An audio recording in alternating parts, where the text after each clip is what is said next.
Once again, welcome back to the program. ਅੱਜ ਦੇ segment ਵਿੱਚ ਅਸੀਂ ਗੱਲਬਾਤ ਕਰਾਂਗੇ ਡਾਕਟਰ ਜਗੇਸ਼ਵਰ ਦਾਸ ਨਾਲ। ਵਰਲਡ ਕਲਰਜੀ ਐਸੋਸੀਏਸ਼ਨ ਦੇ ਪ੍ਰੈਜ਼ੀਡੈਂਟ ਨੇ, ਉਸ ਤੋਂ ਇਲਾਵਾ ਕਬੀਰ ਐਸੋਸੀਏਸ਼ਨ ਦੇ ਵੀ ਪ੍ਰੈਜ਼ੀਡੈਂਟ ਨੇ। ਡਾਕਟਰ ਸਾਹਿਬ ਨੇ ਬਹੁਤ ਸਾਰੀਆਂ ਕਿਤਾਬਾਂ ਲਿਖੀਆਂ ਨੇ ਤੇ ਹਾਲ ਹੀ ਵਿੱਚ ਇਹਨਾਂ ਨੇ ਕਿਤਾਬ ਲਿਖੀ the Brahm Nirupan of Kabir, a journey to enlightenment. Enlightenment ਕਿਵੇਂ ਆ ਸਕਦੀ ਹੈ ਇਨਸਾਨ ਦੇ ਵਿੱਚ? ਆਪਣੀ ਆਤਮਾ ਤੋਂ ਅਸੀਂ ਪਰਮਾਤਮਾ ਦੀ ਜਿਹੜੀ ਗੱਲ ਕਰਦੇ ਹਾਂ, ਸਫ਼ਰ ਦੀ ਗੱਲ ਕਰਦੇ ਹਾਂ, ਕਿਵੇਂ ਉਹ ਐਟਰੀਬਿਊਟਸ ਜਿਨ੍ਹਾਂ ਦੇ ਬਾਰੇ ਪਿਛਲੇ ਪ੍ਰੋਗਰਾਮ 'ਚ ਇਹਨਾਂ ਨੇ ਗੱਲਬਾਤ ਕੀਤੀ ਸੀ ਕਿ ਉਹ ਇੱਕ ਸਟੈਪਿੰਗ ਸਟੋਨ ਨੇ, ਉਹਨਾਂ ਨੂੰ ਆਪਣਾ ਆਧਾਰ ਬਣਾ ਕੇ ਅਸੀਂ ਉਸ ਪਰਮਾਤਮਾ ਤੱਕ ਪਹੁੰਚ ਸਕਨੇ ਹਾਂ। ਆਓ ਇਸ ਬਾਰੇ ਜਾਣਕਾਰੀ ਲੈਣੇ ਹਾਂ ਡਾਕਟਰ ਜਗੇਸ਼ਵਰ ਦਾਸ ਤੋਂ। Welcome to the program, sir. Thank you. Thank you. So your book, in this book, you are talking about a journey to enlightenment. Right. Everybody wants to be enlightened. Right. But there are very few who get enlightened. So when we talk about enlightenment, what actually does it mean?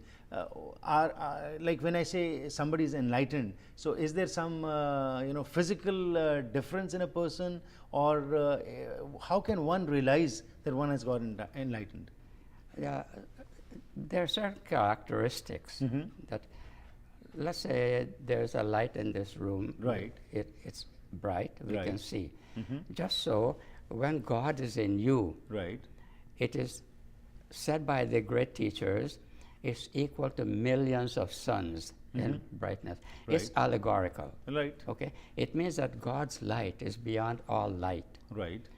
Now, it doesn't mean you're going to be shining like a light, but it means within you, you have the light of God. Right. Which will be reflected in the way you conduct yourself, your speech, your demeanor, your attributes, the way of life, Right. your simplicity, your devotional life, your forgiveness, attitude of forgiveness. Right. These things will be manifest, and people will see those. Right. Some people will say, okay, you exude an aura Right. of holiness. And this will be visible. Right. And so very often people have written of their experiences. When you go in the presence of a holy person, you don't even know what questions to ask. Right. All you have to do is be silent. Right. And through silence, a holy person imparts that teaching without use of words. Right. So this kind of, let's say, picture of that person who is holy, who is enlightened, Right. he will exude that type of being, that effulgence, call it. Right. And people will sense that. And when people sense that, they begin to develop a sense of reverence. Right. Here's a holy person. I must bow down. I must, do the necessary things towards a holy person. Right.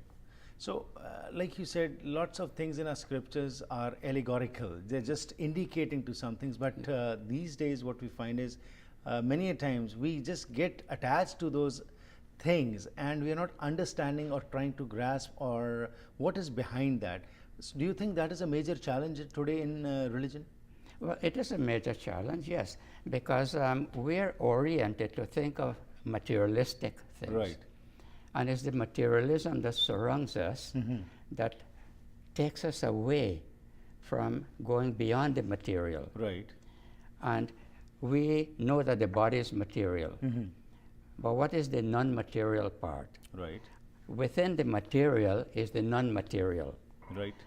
And we stop at the material. And we don't inquire what is the non-material. Right. The non-material doesn't have a shape or form or dimension or anything. Right. And yet it is the animating principle of our life. So when we step beyond the material and go into the non-material, then we begin to realize that there's more to life than the external things. Right. Kabir Sahib used it in such a way that when you're at the end of your life, you must not have a bundle of regrets. Right. You must have that sense of freedom. You cannot have that freedom at the last minute. Right. You have to be preparing yourself. Right. It's like a student wanting to graduate. If the student hasn't gone through the process of studies, Right. he will not graduate. Right. So in the spiritual life, we have to go through this process of training ourselves. Right. And then we graduate. Right. So that's a very good point what you have said, to graduate. Yeah. So if you could just tell us what steps need to be taken to graduate yourself in this field. Yeah. This is the whole lesson of life anyway. Right. Okay. what do we need to do? Okay, let's say in school we have grades. Right. Okay, in religion we also have grades. Right. Now, some people at a lower level and some at a higher level, Right. it's like climbing a ladder. Right. So you start at Lower rung number 1, then you go Right. number 2, number 3. But we have to make a start. Right. And that start may not come always from us. Right. But there's something called prarabdha karma. Uh-huh. Prarabdha karma are those karmas that determine what we are now. Right. And we know that some children are born with a tendency to be spiritual. Right. Others are not. Some children are born with a tendency to be difficult, or Right. they have mental deficiencies. Right. And others are born and they become geniuses. That is due to prarabdha karma. Right. Okay. Now, based on that, if that child is already interested in spiritual things, as many of our saints have been, Right. then he will seek that type of direction, Right. those lessons. Uh-huh. And other children who may not be so inclined will have to be guided, molded by parents, by teachers, by priests, and so on. Right. And that is the stepping stone you have to use to go further. Thank you, Lord Sir, for this perspective, and definitely in our coming programs we'll delve deep into it, because these are the stepping stones what you're talking about. But after these stepping stones, slowly and gradually, every step is taking you to a higher pedestal. Right. So one should not just think that whatever pedestal one is at is the end, because many times that also eludes us, because some knowledge we have about something, we think it's all the knowledge we have, and then our ego starts dominating us. Right. But those 5 vices, which are the major factors which stop us in our following programs, we'll definitely talk about it. Thank you very much for your time. Thank you.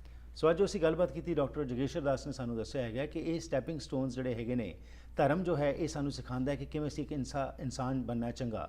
ਉਸ ਇਨਸਾਨੀਅਤ ਵਾਸਤੇ ਸਾਨੂੰ ਕੁਝ steps ਲੈਣ ਦੀ ਲੋੜ ਹੁੰਦੀ ਹੈ, ਤੇ ਜਿਸ ਤਰ੍ਹਾਂ ਇਹਨਾਂ ਨੇ ਕਿਹਾ ਕਿ ਹਰ ਇੱਕ ਸਟੈਪ ਜੋ ਹੈ ਸਾਨੂੰ ਉਸਲੇ ਪਾਸੇ ਲੈ ਕੇ ਜਾ ਰਿਹਾ ਹੈ, ਕਿਉਂਕਿ ਅਸੀਂ ਬਹੁਤ ਵਾਰੀ ਸਿਰਫ ਬਾਹਰਲੀ ਚੀਜ਼ਾਂ ਨਾਲ ਜੁੜ ਜਾਂਦੇ ਹਾਂ ਤੇ ਸਾਨੂੰ ਪਤਾ ਨਹੀਂ ਲੱਗਦਾ ਕਿ ਇੰਟਰਨਲੀ ਜਿਹੜੀ ਚੀਜ਼ਾਂ ਅਸੀਂ ਸਮਝ ਰਹੇ ਹਾਂ ਇਹੀ ਐਂਡ ਹੈ ਜਾਂ ਹੱਦ ਹੈ, ਉਸ ਤੋਂ ਬਾਹਰ ਵੀ ਕੁਝ ਹੁੰਦਾ ਹੈ। ਸੋ ਇਸ ਵਾਸਤੇ ਇਹਨਾਂ ਨੇ ਕਿਹਾ ਕਿ ਆਪਣੀ ਸੋਚ ਜੋ ਹੈ ਇਸ ਨੂੰ ਵਿਸ਼ਾਲ ਬਣਾਉਣ ਦੀ ਲੋੜ ਹੈਗੀ ਹੈ, ਤੇ ਜਿਸ ਤਰ੍ਹਾਂ ਕਬੀਰ ਸਾਹਿਬ ਨੇ ਇਹਨਾਂ ਨੇ ਕਿਹਾ ਸੀ ਕਿ ਹਮੇਸ਼ਾ ਹੀ ਇਨਸਾਨ ਜੋ ਹੈ ਉਹ ਸਿੱਖਦਾ ਰਹੇ ਤੇ ਉਸ ਪਾਸੇ ਚੱਲਦਾ ਰਹੇ ਜਿਹੜੇ ਪਾਸੇ ਉਹ ਇੱਕ ਚੰਗੀ ਸੋਚ, ਚੰਗੀ ਨੀਅਤ ਨਾਲ ਜੋ ਕੰਮ ਕਰਨਾ ਚਾਹੁੰਦਾ ਹੈ ਉਸ ਪਾਸੇ ਜੇਕਰ ਸਟੈਪਸ ਲਏਗਾ ਤਾਂ ਡੈਫੀਨੇਟਲੀ ਰਿਜ਼ਲਟਸ ਵੀ ਬਿਹਤਰ ਹੋਣਗੇ।